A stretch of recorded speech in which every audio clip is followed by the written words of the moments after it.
Hey, this is JC. Welcome to Urban Knife Guy, where we explore the urban lifestyle and jungle survival. Today we're going to have a look at the Maxpedition Platy Pocket Organisers. Great little handy tools for urban and jungle EDC. First, if you watch this channel regularly but have not subscribed, please do so to help the channel out. And if you'd like to support the channel even more, do check out my shop links in the pinned comment or description below. You can even join as a channel member for exclusive content. Thanks a lot. A shout out to Maxpedition for sending this to me. Now, even before they started sending me items to review, I've been using Maxpedition for several years. Recently, I did do several videos on their various pouches, their mini, micro, EDC, skinny, and fatty pouches. You can check out the links in the description of this video. But they sent me these two new products, and there are quite a few videos on it right now. So I will briefly talk about the technical specifications, but what I really wanted to concentrate on is my ideas on how to use these pouches. I think that adds more value to the discussion. All right, let's have a look at the pouches first. There are two sizes. So this is the 4 by 6 inch. This is the 5 by 7 inch. They both have a thickness of about 0.5 inches when there's nothing inside. And of course, they can be stuffed and they will expand in thickness. But there's actually a sizable difference in my opinion, even though it's just 1 inch larger on either side. But other than that, the design is essentially the same in terms of the configuration. There are also various colors. I have the black and the storm gray here. You also can get it in OD green and multi-cam. Now the price is very reasonable. Currently it's about $22 for this, $23 for the larger one, and you pay a bit more for the multi-cam one. So really only $1 difference between these two. So it's not so much about the price difference in my opinion. If you're getting one of these, it's more of which suits you better in terms of size.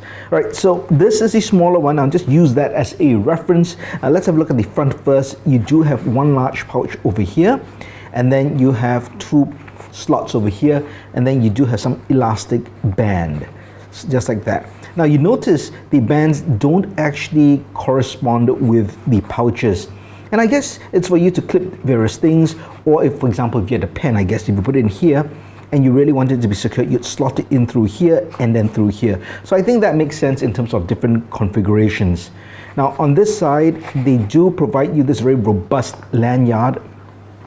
So this, I believe it's for neck carry. You can also, I'm sure, shoulder sling it if you want.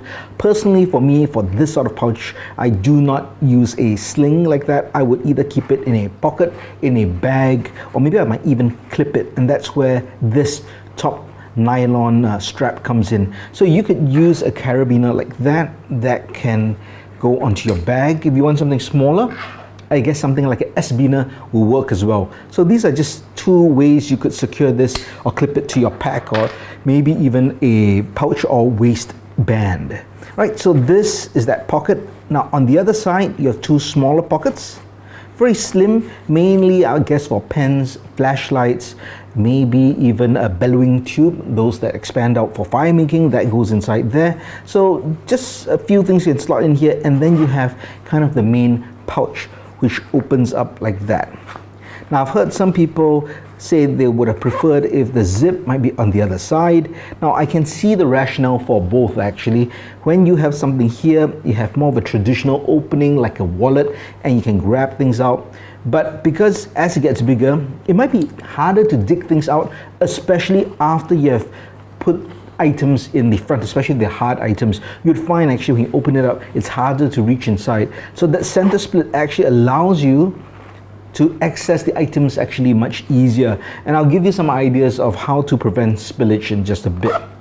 Right, so the large one, exactly the same, just expanded in size. Right, so personally for me, I think I prefer the small one. That's just me. I can see this actually being used pretty well. Maybe more for outdoor EDC, at least for myself. Could be a first aid kit.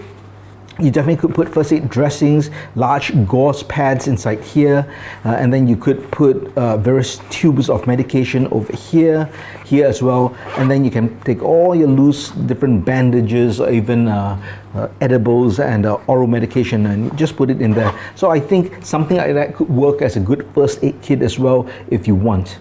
Now, if you're going to use this, like for me, the smaller one, it will go into my pocket, it will go into my EDC sling pouch, or if you're building a bigger pouch, so for example, if you had one of their larger pouches, you could actually load this up and put in something like that. So you have kind of a load and load system. Maybe you want to put a specific set of tools inside here so you can easily just remove it from this pouch and then use it. Or maybe you want to be able to split up your emergency pouch if you are, let's say, going outdoors. So if you're going for a hike or a camping trip, and for whatever reason you're splitting up into groups because you're going out with people and you need to pass them some essentials, and you might actually have, split load like that, you could take out something like that, give them a small pouch for an emergency pouch for essentials, and you still have your own essentials within your own pouch. So that's just an idea in a sack and sack system, or using the smaller pouch with a larger pouch. All right, let's talk about some loadouts now, and I think I'll concentrate on this for now, and that will just give you an idea of how you can expand it to the larger one. So let's talk about this pouch, and I'll talk about urban EDC and then outdoor EDC as well, just so that I cover both bases. So let's start loading out this Platy for urban EDC. As mentioned, I typically would not use this lanyard, but I'll leave it there just for convenience. Let's start off with this big pouch here. I do believe they probably designed it for a notepad. So this is a standard right in the rain or waterproof notepad that fits in very well, just like that. Now we've got two slots over here, and I think what would be good is maybe for some tools for a pouch like that. Basically, to me, the point would be to carry tools that you won't carry loosely in your pockets because maybe they're too big, or if you carry a sling bag, you want everything contained.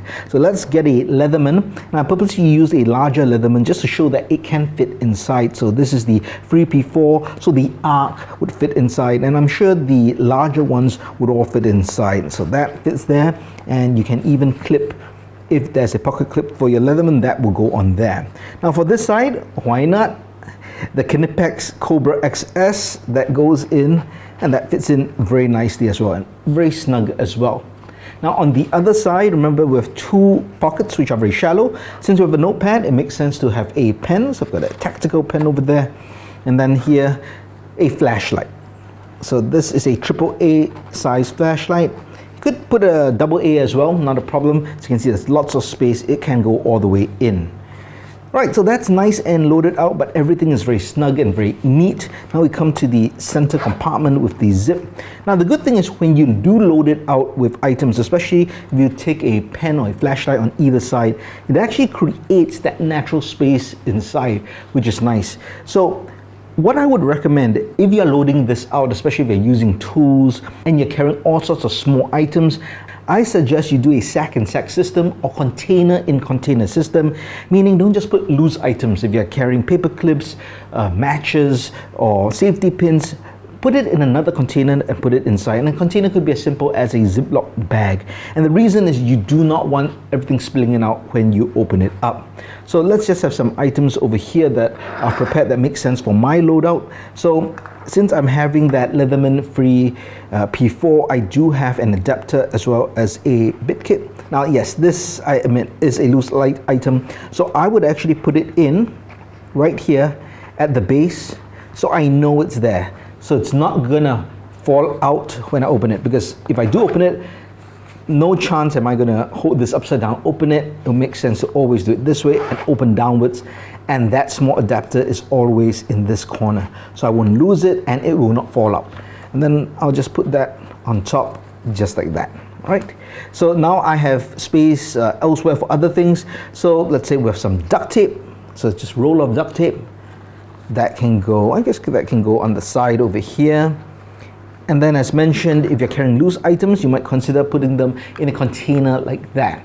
So that closes up there, and then I finish off with a small big lighter, and that can go there.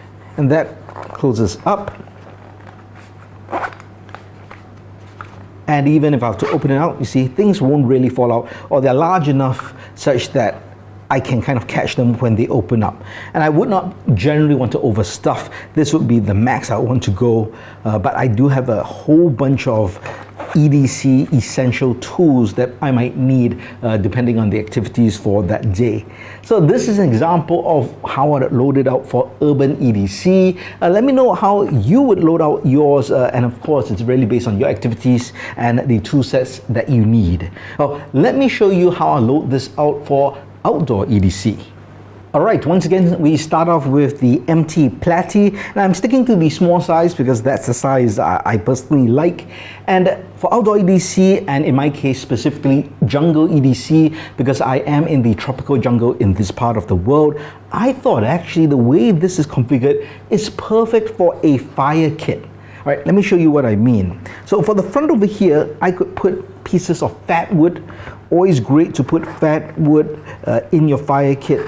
You know, it's always so damp, humid and wet in the jungle. Having that fat wood really is very useful. So you could do that, and if it gets too small, too thin, if you're worried, you could then slip that in through the elastic and then put that in so that won't slip out. So that really makes it very secure. Now, there's a slot here, remember? So instead of putting the notepad, I thought it would be perfect for something like that. So here I have a magnifier, and this is a jumbo one. Personally, I never had luck with the small credit card size ones, but this jumbo version actually works very well. And you can find this on AliExpress. I'll put a link in the description of this video because I know a lot of people will be interested in this. But this is a really nice large one. Now, it's oversized, but it fits perfectly into this Platy in that compartment over there. So that works just so well. Now honestly, I don't use this on a typical basis for starting fires, but it's great utility to have and ready for practice and having fun out in the jungle for bushcraft. That works very well to be secured there. Now on this side, we have two small slots. So what makes sense is for you to put a ferro rod. Now this is a very short ferro rod, but if you have a longer 5-inch rod, that to me would really fit in well. And what I would do, well, two possibilities. You could actually untie this lanyard, thread it through, and then slot it there. And that's so that you would never lose your ferro rod. Another thing you could do is just take paracord, do a loop, put that in there, and then use the S-biner to loop onto this kind of a handle strap and loop that to the paracord, and once again you will never lose that because you never want to lose your ferro rod. But definitely you could fit that ferro rod, you know, from a 3-inch to 5-inch rod here really easily. On the other side, makes perfect sense to, you know, use that bellowing tube. So this is really for you to blow to get your fire going. I found this just so useful. And that it's expandable, so that can fit in just like that.